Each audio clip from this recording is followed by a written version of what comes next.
کہ امام مہدی کا جو تصور ہمارے ہاں ہے اس میں ذہنوں میں بڑا انتشار ہے، کنفیوژن، اس لیے کہ دو مہدی جمع ہو گئے۔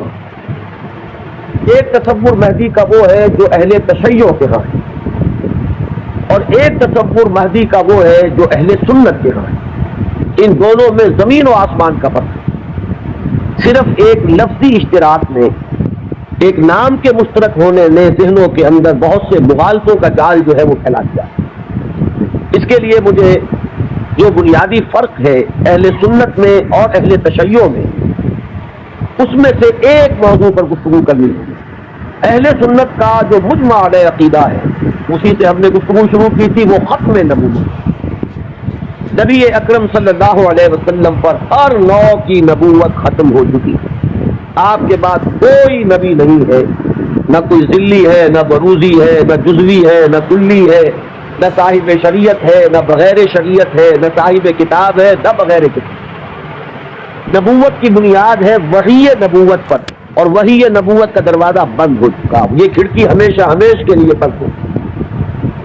اسی ضمن میں نبوت کا خاصہ ہم مانتے ہیں عصمت، معصوم ہونا۔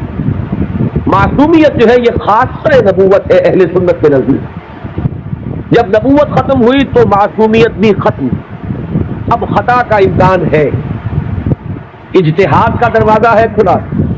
کوشش کرو، محنت کرو، صحیح سے صحیح رائے تک پہنچنے کے لیے ایڑی چوٹی کا زور لگاؤ، کتاب و سنت کے جو محکمات ہیں، جو اس کی اساسات ہیں، اس سے استدلال کرتے ہوئے، استنباط کرتے ہوئے نتائج تک خود پہنچو، یہ اجتہاد ہے۔ اس اجتہاد میں جہاں ثواب کا امکان ہے خطا کر، ثواب یہاں سے والا ثواب نہیں، فواد والا ثواب، جس سے آپ بولتے صاحب الرائے، وہ شخص کہ جس کی رائے صحیح ہوتی ہے، تو ثواب کا بھی امکان ہے کہ صحیح رائے تک انسان پہنچ جائے، اور خطا کا بھی احتمال ہے۔ یہ جو خطا کا احتمال ہے، اگر پوری نیک نیتی سے خطا ہوئی ہو، انسان کی اپنی نیت میں کوئی فساد نہ ہو، اس کے اپنے اندر کوئی اس کے ارادوں میں کجی نہ ہو، تو اگر خلوص اور اخلاص کے ساتھ ایک مجتہد غلطی کرتا ہے، خطا کرتا ہے، ہمارا موقف یہ ہے کہ اسے بھی اجر ملے گا، اکیرا اجر ملے گا، اس لیے کہ اجتہاد کا مادہ وہی جہد ہے۔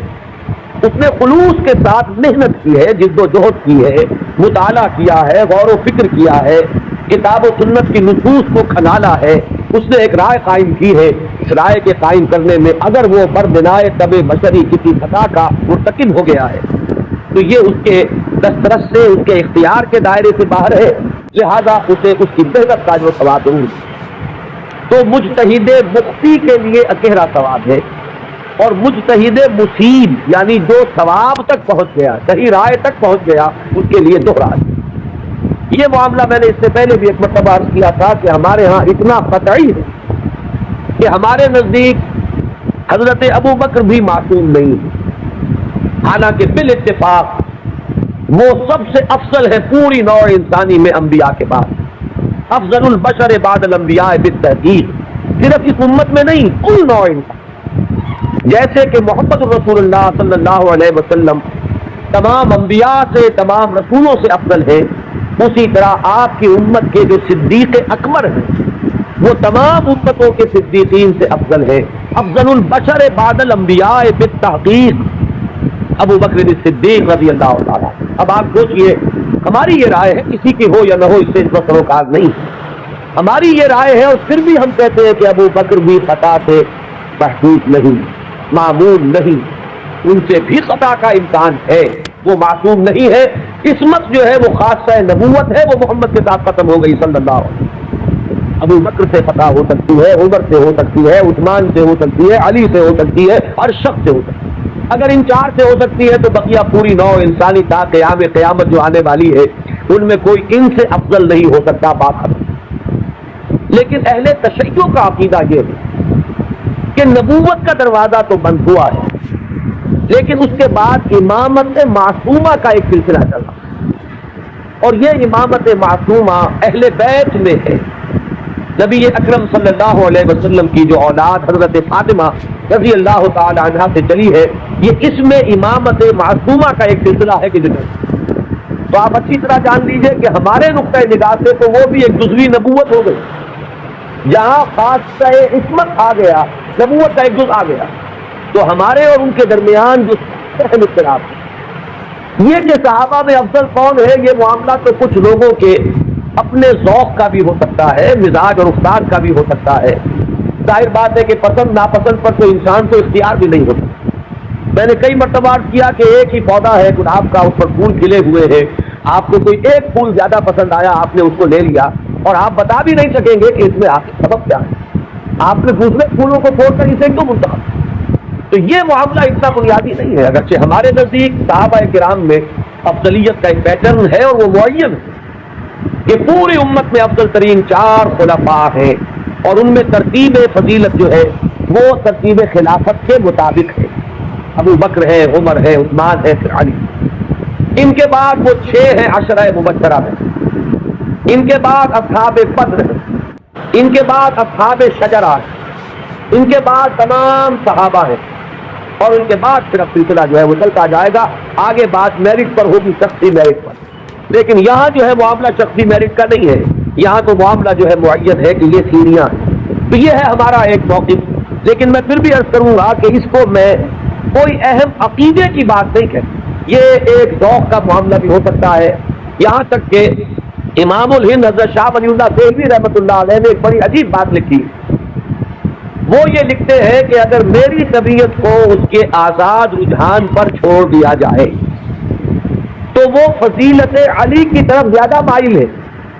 اتنی سچی بات کہی ہے کہ میرے ذاتی رجحان کو، میری طبیعت کو، ایک ہے میرا ذوق، اگر اسے آزاد چھوڑ دیا جائے تو وہ کچھ فضیلت علی کی طرف زیادہ اس کا رجحان ہے، وہ زیادہ قائل ہے۔ لیکن مجھے حکم ہوا ہے کہ میں فضیلت کا اقرار کروں ابو بکر اور عمر اور عثمان۔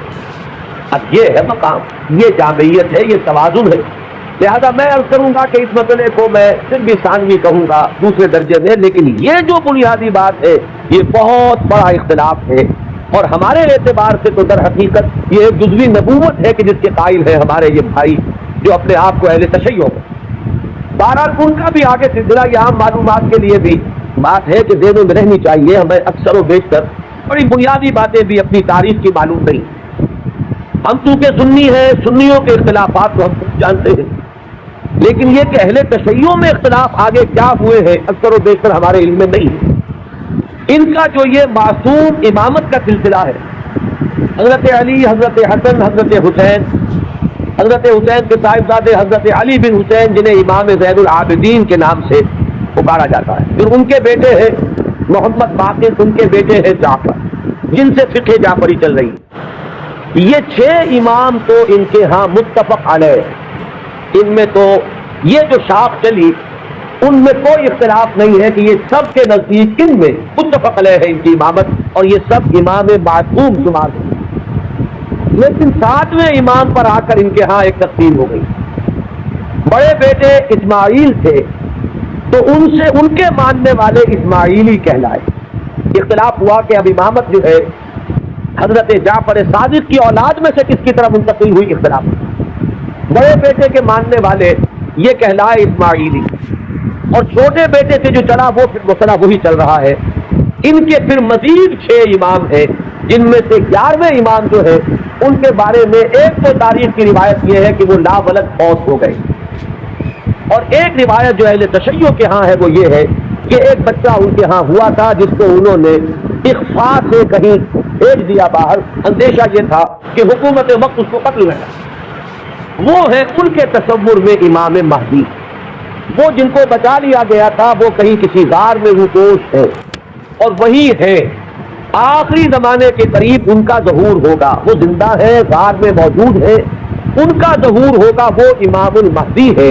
اور ان کے آنے کے بعد پھر یہ مسلک بھی ظاہر بات ہے کہ اسلام ان کے نزدیک تو وہی ہے جسے وہ اسلام کہہ رہے ہیں، یعنی سیت جسے ہم کہتے ہیں، اس مسلک کی بھی فتح ہوگی اور یہی اسلام جو ہے پھر پوری دنیا کے اوپر چھا جائے گا۔ انہیں قائم آل محمد بھی ان کے ہاں کہا جاتا ہے۔ تو یہ ہے تصور امامت کا اور امام مہدی کا شیعہ حضرات سے، کیونکہ درمیان میں نے بات آپ کو ایک بتائی تھی کہ 7ویں امام پر آ کر اختلاف ہوا ہے، تو جو بڑے بیٹے اسماعیل سے جو سلسلہ چلا وہ بھی کچھ عرصے کے بعد 2 حصوں میں تقسیم ہو گئے۔ ان میں سے ایک حصہ ابھی چل رہا ہے کہ وہ امامت نسلاً بعد نسل چلی آ رہی ہے، وہ تو ہمارے ہاں کے یہ اسماعیلی ہے۔ یہ اسماعیلی اس وقت ان کے امام ہیں آغا خان سے، آغا خان کے پوتے اب ان کے امام ہیں اب کریم آغا خان، یہ ان کے نزدیک امام معصوم ہے، ان سے کسی خطا کا امکان ہی نہیں۔ سر سلطان محمد خان جو آغا خان تھے، ان کے تو یہ الفاظ بھی منقول ہوئے ہیں کہ جب میں شراب پیتا ہوں تو شراب جب میرے ہونٹوں کو مس کرتی ہے تو پاک ہو جاتی ہے۔ یعنی یہ امام معصوم تو وہ شے ہے کہ جس سے کوئی ناپاک چیز چھوئے گی تو پاک ہو جائے گی۔ جیسے وہ تصور ہے کہ ایک چیز، ایک پتھر کوئی ایسا بھی ہے کہ جس کو وہ چھو لے وہ سونا بن جاتا ہے، تو اسی طریقے سے یہ امامت معصومہ کیا ہے اس کا آپ تصور کیجئے۔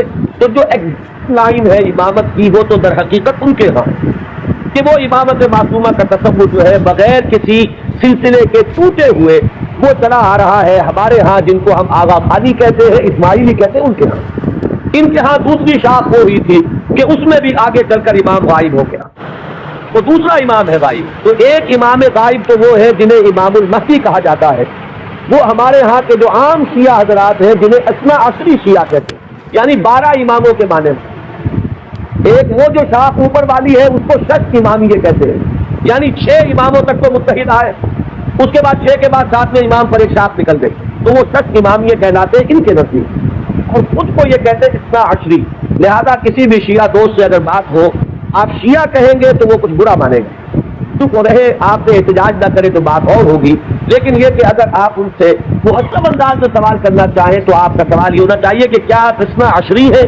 یہ لفظ وہ ہے جو خود اپنے لیے اختیار کرتے، لہذا وہ 12 اماموں والا سلسلہ کے 6 متفق علیہ، 5 بعد میں، اور جو 12ویں امام ہیں ان کے وہ عہد طفولیت ہی میں کہیں ان کو بھیج دیا گیا کہیں حفاظت کے ساتھ، اور وہ کسی غار میں ابھی ہے اور وہ وہی سے ظہور کریں گے۔ لہذا یہ جو اصل شیعت ہے ان کا امام غائب اور یہ اس کے انتظار میں ہے کہ وہ آئیں، ایک حالت منتظرہ جو ہے اس شیعت پر یہ چلی آ رہی ہے۔ اس میں یہ بھی بتا دوں، یہ بھی دلچسپی کی بات ہے کہ حال ہی میں ایک بہت بڑا انقلابی قدم اٹھایا ہے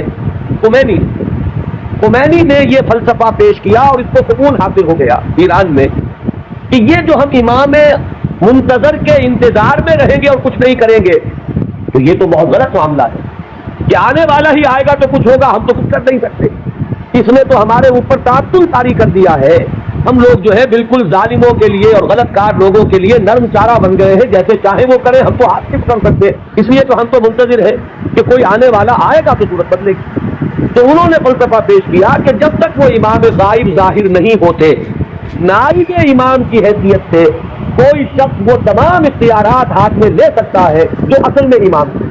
لہذا امام خمینی جو ہے اس وقت نائب امام ہے، وہ امام جو غائب ہے ان کے نائب کی حیثیت سے وہ سارے اختیارات اور حقوق جو امام کے ہیں وہ اب امام خمینی کے پاس ہے، اور اپنے کانسٹیٹیوشن میں انہوں نے اس کو ایک خاص اصطلاح دی ہے، یہ ہے ولایت فقیہ، کہ یہ وہ شخصیت ہے کہ جو بھی حکومت کا ڈھانچہ نیچے بنے گا، کوئی صدر منتخب ہو، کوئی وزیر اعظم منتخب ہو، پارلیمنٹ ہو، یہ سارا ڈھانچہ چلتا رہے گا، لیکن اوپر تلوار لٹکی رہے گی ولایت فقیہ کی کہ جس کو جس وقت چاہے وہ برطرف کر دے۔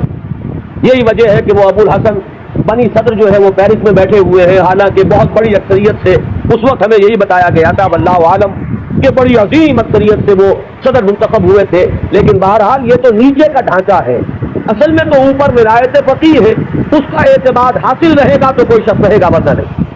میں یہاں نہ کوئی تنقید کرنا چاہتا ہوں نہ کسی اختلاف کا اظہار، آپ کو بتا رہا ہوں کہ بات سمجھ میں آئے کہ امام مہدی کا اصل کانسیپٹ کیا ہے۔ یہ لفظ زیادہ جو ہے معروف جو حقیقت اس شیعہ نظریے کے تحت ہے۔ ابھی میں آپ کو بتاؤں گا کہ ہمارے ہاں تو جو روایات کسی قدر پائے کی ہے، کوئی ان کی حیثیت ہے، وہاں مہدی کا لفظ ہے ہی نہیں، کہیں بھی نہیں۔ اس اعتبار سے معاملہ بڑا مختلف ہے، کچھ خبریں ہیں ہمارے ہاں وہ میں بھی عرض کروں گا، لیکن امام مہدی کی اصل شخصیت، ان کے بارے میں سارے تصورات، ان کا وہ مقام اور مرتبہ، یہ ساری چیزیں جو ہمارے ہاں عام ہے، یہ در حقیقت ہماری نہیں بلکہ اہل تشیع، وہ ہے تصور شیعہ حضرات کا جو ہمارے ہاں عام ہوتا ہے۔ اب آئیے جو ہمارا مسئلہ ہے، اہل سنت کے ہاں بھی یہ خبریں موجود ہیں، بلکہ میں اس کو شروع کروں گا ختم نبوت کے بعد۔ وہ کیا اقدامات ہیں کہ جو اس امت میں اللہ تعالیٰ نے اپنی مشیت کاملہ کے تحت کیے ہیں، کہ جن کے بارے میں میں اس وقت جرأت کر کے ایک لفظ استعمال کر رہا ہوں کہ جو نبوت کی قائم مقامی کی حیثیت اختیار کرتے ہیں، ان میں سب سے پہلا قدم تو میں تفصیل سے عرض کر چکا ہوں، قرآن کی حفاظت۔ اللہ تعالیٰ نے ذمہ لیا، انا نحن نزلنا الذکر وانا لہ لحافظون، ہم نے ہی اس ذکر کو نازل کیا ہے اور ہم ہی اس کے محافظ۔ یہ میں عرض کر چکا ہوں اس سے پہلے اپنی تقریروں میں کہ اس آیہ مبارکہ کا جو پہلا حصہ ہے وہ تو اپلیکیبل ہے تورات پر بھی، انجیل پر بھی، زبور پر بھی، صحیفہ ابراہیم پر بھی۔ قرآن مجید میں تو گواہی ہے کہ حضرت ابراہیم کو بھی ایک کتاب ملی تھی، ان ھذا لفی الصحف الاولی صحف ابراہیم و موسیٰ۔ لیکن یہ کہ یہ پہلا حصہ تو سب پر اپلیکیبل، ان کی عصبیت کہہ لیں، تعصب کہہ لیں، وہ پختہ ہو چکا ہے۔ لیکن یہ کہ ہر جگہ کچھ لوگ ہوتے ہیں کہ اگر انہیں متوجہ کیا جائے تو کسی حقیقت پر غور کرنے کے لیے تیار ہو جائے۔ تو چونکہ ان کے ہاں جو بات چلی، اجرائے وحی سے بات شروع ہوئی، تو ایک بڑی عام جو سطح ہے، کامن سینس کی سطح، اس پر وہ بات ان کی بڑی مضبوط تھی۔ بات یہ تھی کہ جب نبوت کی اصل ضرورت ہے انسان کی ہدایت، تو انسان ختم نہیں ہوا، نبوت کیسے ختم ہو گئی؟ آخر نبوت، میں اب ان کی طرف سے بات کر رہا ہوں، کہیں کوئی مغالطہ آپ کو نہ ہو جائے، اس لیے کہ جب تک آپ اپنے مخالف کے موقف کو صحیح طور پر نہیں سمجھیں گے تو آپ کیسے اس کے بارے میں کوئی ججمنٹ آپ نہیں دے سکتے۔ ان کی دلیل کیا ہے کہ نبوت کوئی ہابی تو نہیں تھی بعد اللہ کی، جب چاہا جاری رکھا، جب چاہا ختم کر دیا۔ یہاں ہر چیز جو ہے حکمت کے ساتھ ہے، کوئی مقصد ہے، کوئی غایت ہے، ربنا ما خلقت ھذا باطلا۔ تو نبوت کی اصل غرض و غایت نوع انسانی کی ہدایت یا اتمام حجت۔ اب وہ نوع انسانی ختم نہیں ہوئی تو نبوت کیسے ختم ہوگی؟ وحی کا دروازہ کیسے بند ہو گیا؟ یہ دلیل تھی جو کامن سینس کے لیول پر کافی اپیلنگ ہے، بات سمجھ میں آتی ہے۔ یہاں ہمیں سمجھنا ہوگا کہ جب ہم اس کے قائل ہیں کہ نبوت، وحی نبوت کا دروازہ بند ہو گیا، تو خلق کی ہدایت کی جو ضرورت ہے اس کو اب ان ذرائع سے پورا کیا گیا۔ ان چیزوں کو اگر سمجھ لیا جائے تو وہ دلیل کھل جائے۔ پہلی بات میں عرض کر چکا ہوں پوری تفصیل سے اپنی سیرت کی تقاریر میں بھی اور بعد میں بھی، کہ پہلی بات یہ کہ ہدایت خداوندی اپنے مرحلہ تکمیل کو پہنچ گئی قرآن مجید میں۔ اس حقیقت کا جتنا ادراک ہوگا اور شعور کی سطح پر جتنی ریئلائزیشن ہوگی اس کی، اتنا ہی یوں سمجھیے کہ اس فتنے کا دروازہ بند ہوتا چلا، کہ وہ ہدایت جو وحی کے ذریعے سے دینی مقصود تھی وہ اپنے کلائمیکس کو، نقطۂ عروج کو، اپنے نقطۂ کمال کو پہنچ چکی قرآن مجید۔ اور دوسری بات یہ کہ اس ہدایت خداوندی کا وہ جو اب مقصد ہے، علامہ اقبال کے الفاظ میں، نو انسان را پیام آخری عامل او رحمت للعالمین، اس کی حفاظت کا ذمہ اللہ نے لیا۔ اب یہ ایک بہت بڑا ہسٹوریکل فیکٹ ہے کہ اگرچہ ہم مانتے ہیں سابقہ کتابیں بھی اللہ کی نازل کردہ تھیں، لیکن ان کی حفاظت کا ذمہ نہیں لیا۔ کیا وجہ؟ ترجیح بلا مرجع تو ظلم قرار پائے گی، کوئی نہ کوئی بنیاد ہے ترجیح کی، کہ اس کی حفاظت کا ذمہ لیا اور ان کی حفاظت کا ذمہ نہ لیا۔ کیوں؟ اس لیے کہ یہ ہدایت کامل اور آخری ہدایت ہے۔ اگر یہ بھی گم ہو جائے تو پھر تو یا تو اس کھڑکی کو کھولیے، وہی نبوت کا دروازہ کھلنا چاہیے، ورنہ یہ ہے کہ اگر یہ محفوظ ہے تو پھر کوئی منطقی ضرورت اور اصلی ضرورت اس کھڑکی کے کھولنے کی نہیں۔ تو پہلا انتظام جو اللہ نے کیا ختم نبوت کے بعد، جو ایک خلا پیدا ہوا ہدایت انسانی کے سلسلے میں، اس کے لیے پہلا انتظام قرآن مجید کی حفاظت۔ اب یہ کتاب محفوظ ہے تا قیام قیامت۔ اس کے معنی میں لوگ غفلہ کر لیں، اس کے ترجموں میں تحریف ہو جائے، الحاد ہو جائے، ادھر موڑ لیں ادھر تروڑ لیں، خود بدلتے نہیں قرآن کو بدل دیتے ہیں، ہوئے کس درجہ فقیہان حرم بے توفیق۔ لیکن یہ ترجموں میں ہو سکتا ہے، تفسیروں میں ہو سکتا ہے، متن میں ممکن نہیں ہے۔ وہ ٹیکسٹ جو ہے ہمیشہ ہمیشہ کے لیے محفوظ ہے۔ پہلا انتظام یہ۔ دوسرا انتظام جو ایک ضمانت دی ہے اللہ تعالیٰ نے اور جس کی خبر دی ہمیں محمد رسول اللہ صلی اللہ علیہ وسلم، ضامن تو اللہ ہے لیکن اس کی خبر دینے والے اللہ کے رسول ہیں۔ آپ نے فرمایا، یہ دو اعتبارات سے احادیث آتی ہے، متفق علیہ روایت ہے، لا یزال من امتی امۃ قائمۃ بامر اللہ لا یضرهم من خذلهم ولا من خالفهم۔ میری امت میں ہمیشہ ایک گروہ ایسا موجود رہے گا جو امر اللہ پر پورے طور پر قائم رہے گا، جازم رہے گا۔ نہ تو کوئی شخص جو ان سے روگردانی کرے گا، علیحدگی اختیار کرے گا، چھوڑ کر جائے گا، نہ تو وہ کوئی نقصان پہنچا سکے گا اس گروہ کو، اور نہ کوئی جو کھلم کھلا مخالف ہے وہ انہیں کوئی گدن پہنچا سکے گا، اور یہ معاملہ اسی طرح رہے گا یہاں تک کہ قیامت آئے۔ یہ دوسری ضمانت ہے کہ اس امت میں ایک گروہ ہمیشہ حق پر قائم ہے، اس لیے کہ ہدایت کا صرف نظری اعتبار سے کتاب میں محفوظ رکھنا کافی نہیں۔ اگر یہ بات ہوتی تو پھر انبیاء کے آنے کی ضرورت نہیں تھی، اللہ تعالیٰ کسی اپنے غیبی طریقے سے کتابیں نازل کر دیتا۔ کتاب کے ساتھ کوئی شخصیت جو ہے موجود رہنی چاہیے، کوئی گروہ انسانی موجود رہنا چاہیے جو اس کتاب پر قائم ہو، جو اس کتاب کا عملی نمونہ پیش کر سکے۔ لہذا دوسری ضمانت یہ دی گئی، اور اس کی مختلف روایات اور بھی آتی ہیں، لا تزال فی امتی طائفۃ قائمین علی الحق، میری امت میں لازماً ایک گروہ ہمیشہ ایسا رہے گا جو حق پر قائم رہے گا، ایسی جماعت سے کبھی بھی دنیا بالکل خالی نہیں ہوگی۔ یہ ضمانت میں پھر عرض کر رہا ہوں کس کی ہے؟ اللہ کی۔ یہ در حقیقت اسی ضرورت کو پوری کرنے کا اعتماد ہو رہا ہے جو ختم نبوت کے بعد جو بھی خلا پیدا ہوا ہدایت انسانی کے اعتبار سے، اس کا جو پر کیا جانا ہے وہ ان چیزوں کو۔ یہی بات آپ کو ملے گی منفی اسلوب میں بھی، یہ تو مثبت ہے۔ منفی طور پر حضور نے فرمایا کہ میری امت کبھی گمراہی پر جمع نہیں ہوگی، لا تجمع امتی علی الضلالہ۔ اگر تو کبھی ایسا ہو جائے پوری امت محمد صلی اللہ علیہ وسلم گمراہی پر جمع ہو جائے تو نفی ہوتا ہے کہ اس قول کی کہ میری امت میں ہمیشہ ایک گروہ حق پر قائم رہے گا، قائمین علی الحق۔ وہ بات ایک ہی ہے، ایک اس کا مثبت انداز ہے اور ایک اس کا منفی پہلو ہے کہ لا تجمع امتی علی الضلالہ، میری امت کبھی بھی گمراہی پر جمع نہیں۔ اسی ضمن میں ایک تیسری جو ضمانت دی ہے وہ ضمانت وہ ہے جسے ہم مجددین امت کے نام سے جانتے ہیں۔ ایک سلسلہ مجددین ہے جس کی خبر دی گئی ہے کہ ان اللہ یبعث فی هذه الامہ علی راس کل 100 عام من یجدد لها دینها۔ اللہ تعالیٰ نے خاص اہتمام فرمایا ہے کہ اس دین پر اگر کچھ اور بیرونی اثرات آتے چلے گئے، کچھ پردے پڑتے چلے گئے، کچھ گردہ ادھر ادھر سے آ کے جمع ہو گیا، کچھ بدعات کا